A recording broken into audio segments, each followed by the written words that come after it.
sumbong kita kay Tito.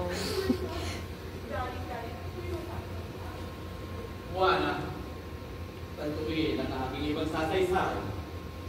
Ika'y walang ibang anak kung si Julia lamang na malapit ka ng iwan.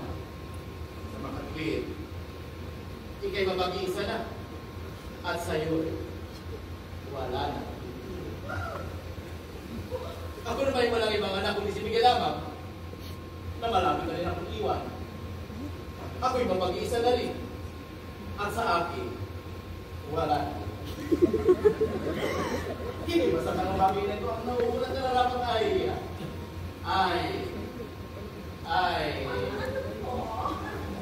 ang dalawang pinag-iwan na siyang dapat magsama hanggang sila naman ang aking kaibigan.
Kulang ko'y di mahalata.